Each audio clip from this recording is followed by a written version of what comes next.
Pineda. Muchísimas gracias, soy psicóloga de formación, pertenezco a la Universidad Nacional Abierta de Distancia. Como se lo comenté inicialmente, el objetivo de nuestro acercamiento es conocer un poco la dinámica con relación a un tema específico que estamos tratando en el curso de observación y entrevista. El tema que escogí para el trabajo es ideación suicida en adolescentes y en jóvenes que estén afectados por diferentes factores. Y bueno, el propósito, más allá de pronto solamente de la entrevista, es conocer un poco de cuáles son esas dinámicas que se manejan a nivel de institución, específicamente de Prodomed, y cuáles podrían ser aquellos factores, digamos que comunes para la población que presenta dicho trastorno y que los puede llevar a situaciones adicionales.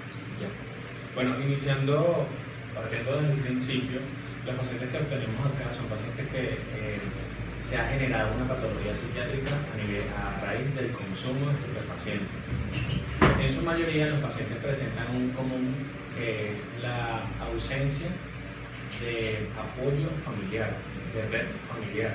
¿Qué pasa con esos pacientes? Son pacientes que pasan en una etapa de adolescencia y preadolescencia en ausencia de madre y padre. Por tanto, no cuentan con apoyo, no tienen las herramientas suficientes para desenvolverse en la sociedad. Aunado a esto, por no tener una guía, un personaje que direccione o que sea representante disciplinario, formador dentro de la casa, ¿qué hace el joven? Busca en la calle lo que no consigue en casa y es un personaje muy vulnerable a todos los elementos que pueden influir tanto en su desarrollo psicológico y en su desarrollo como persona en la sociedad.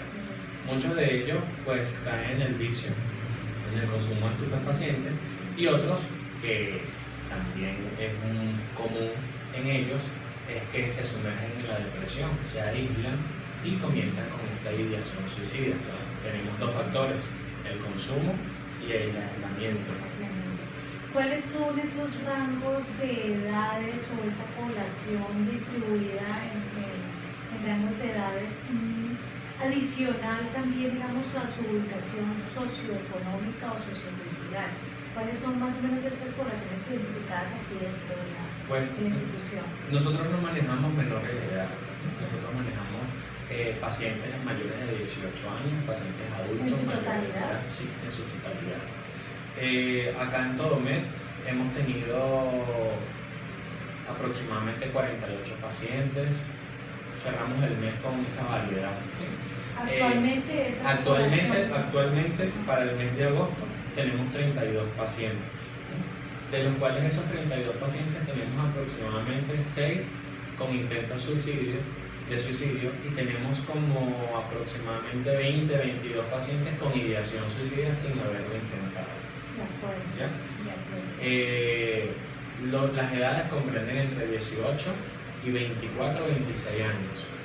Aproximadamente o generalmente cuando ustedes están haciendo el abordaje a los pacientes, ¿ellos tienen problemas de escolaridad? Sí, en su mayoría. Y todo parte desde el principio, todo parte de lo que estaba comentando. Como no tienen un personaje que corresponda a la parte disciplinaria dentro de los hogares, pues el paciente hace lo que le da la gana. Entonces no tiene un patrón de conducta a seguir, no tiene un ejemplo tampoco a seguir, porque mamá y papá simplemente están trabajando. O pasa también que los familiares, mamá y papá, que son los familiares directos, también son consumidores. En algunos casos. Encontramos también jóvenes adultos jóvenes, es que se llaman, que tengan problemas de sueño también, que son como factores de privación de sueño. Recordemos que inicialmente cuando el paciente no establece una ideación suicida de primera, el paciente va a presentar signos o sintomatología mientras se establece la ideación suicida. El paciente se aísla, el paciente se torna depresivo, puede haber un factor que desencadene ese comportamiento en él también, como pérdida del familiar, pérdida de un amigo cercano, la idea de que no sirve, la idea de minusvalía que el La paciente, autoestima. sí, el paciente siente que no aporta nada a la sociedad, de que es inservible ante la sociedad, de que no quiere o no desea o no está apto para hacer cualquier tipo de trabajo. Eso influye en el comportamiento y es lo que lo sumerge en la depresión.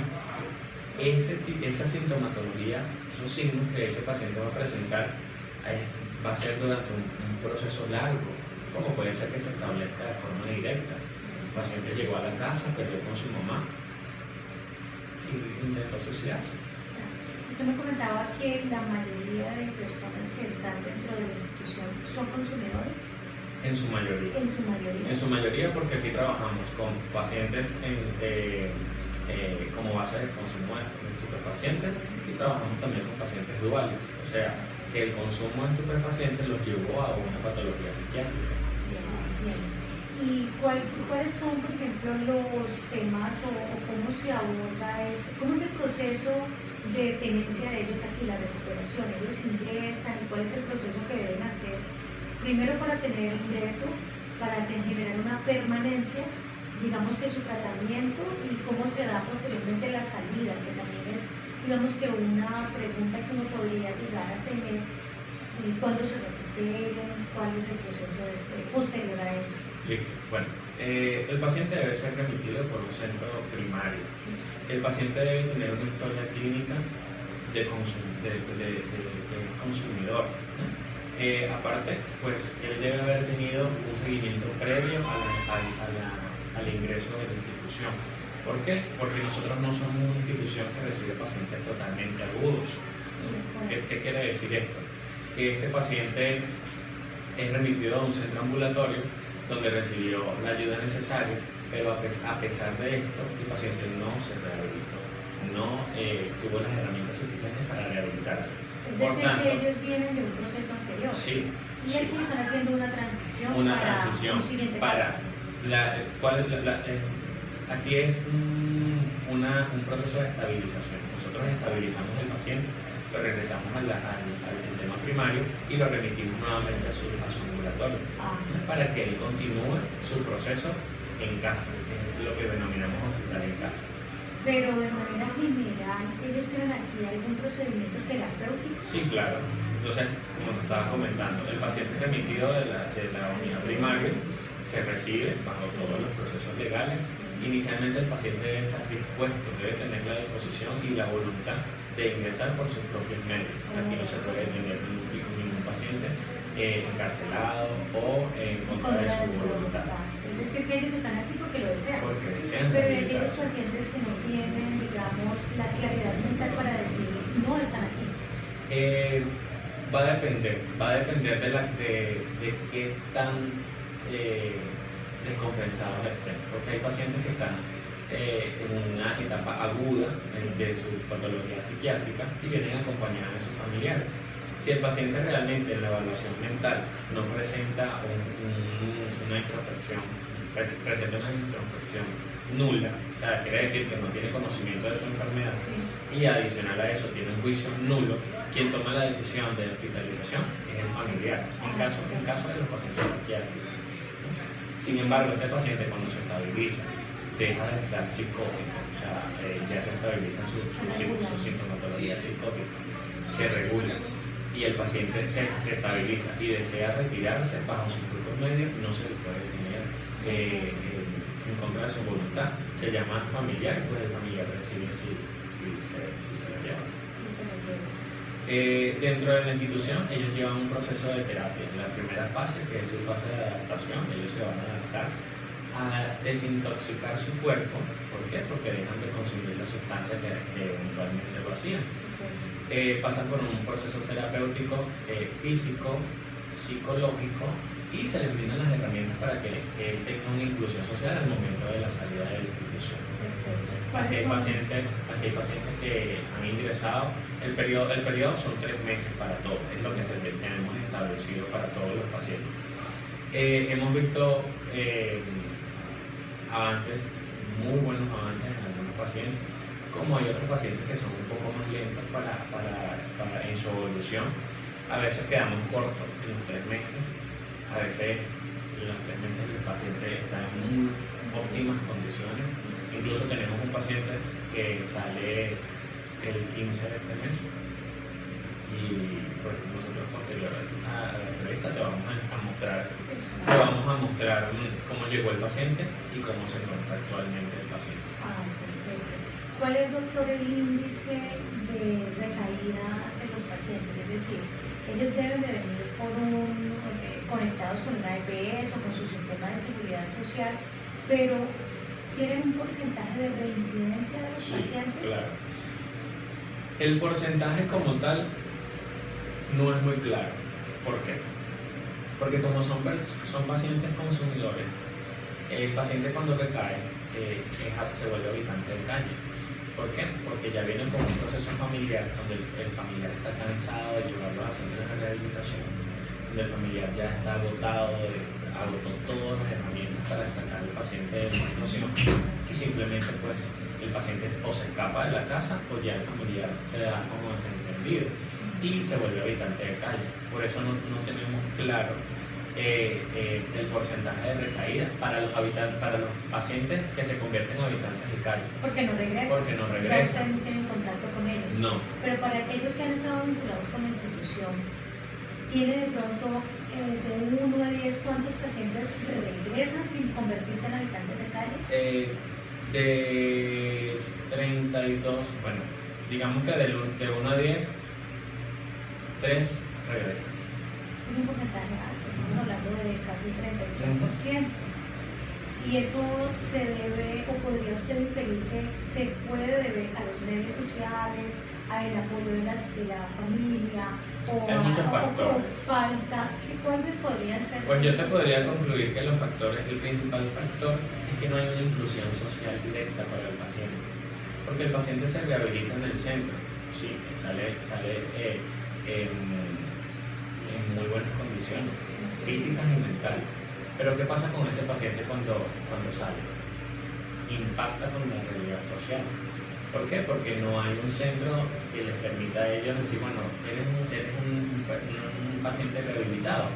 Bueno, te vamos a brindar las herramientas, ven, trabaja con nosotros y ya el paciente empieza a sentirse útil. Aparte de eso, ya deja no utiliza el ocio, tiene una ocupación, se siente útil.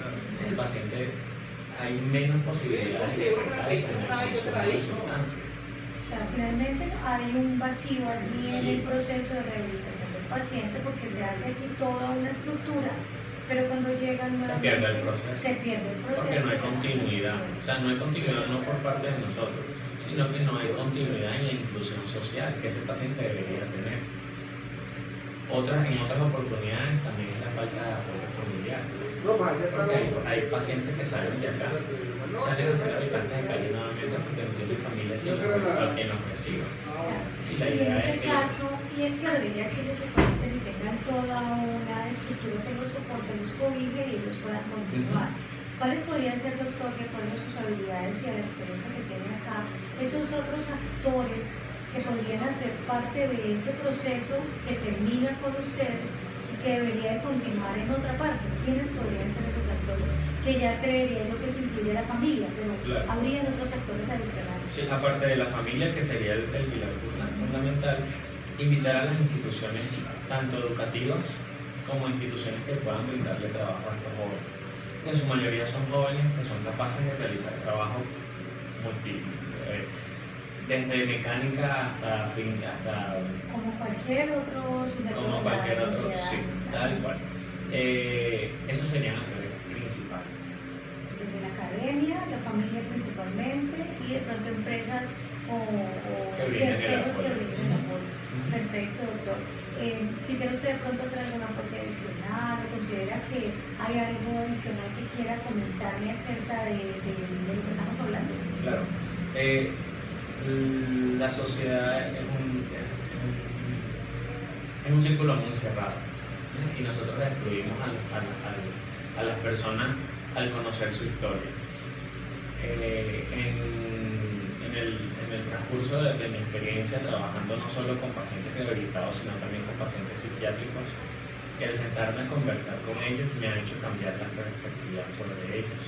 Son pacientes que son humanos, son pacientes que tienen metas, tienen objetivos y simplemente no se cumplen porque no le damos la oportunidad. Entonces, la invitación es brindarles la oportunidad a estos jóvenes, a escucharlos, a darles las herramientas para que ellos continúen, darles el apoyo. A veces, por el simple hecho de escucharlos, de hablar con ellos, podemos evitar muchas cosas. Podemos evitar que ese paciente recaiga en el consumo, podemos evitar que ese paciente intente suicidarse. Durante esta semana yo he visto mucha información acerca del suicidio en las redes sociales. Me llamó mucho la atención un caso en Estados Unidos de un paciente que caminó el puente de Oregon. El paciente dejó una nota que decía: si alguna persona me sonríe, no me lanzo del puente. El paciente se suicidó. El paciente falleció, murió, se intentó suicidarse, lo hizo y murió. Y pues eso es un llamado a la sociedad, eso es un llamado a conciencia, un llamado en que todos somos personas y que debemos darle el valor que cada persona necesita. Y no solo porque seamos personas, sino porque también Él te da miles de señales antes de. Y somos ignorantes en ese sentido. Doctor, muchísimas gracias por este tiempo, ha sido muy valioso, ha sido un gran aporte académico para mí y experiencial también. Lo felicito Muchas por gracias. su labor, porque entiendo, pensaría que debe ser pues, fuerte, es muy intenso. Sí. Pero hay personas como usted que lo hacen con esa oportunidad de cambio para los demás y de aporte. Muchas gracias. No, a ti muchísimas gracias. Aquí estamos a la hora.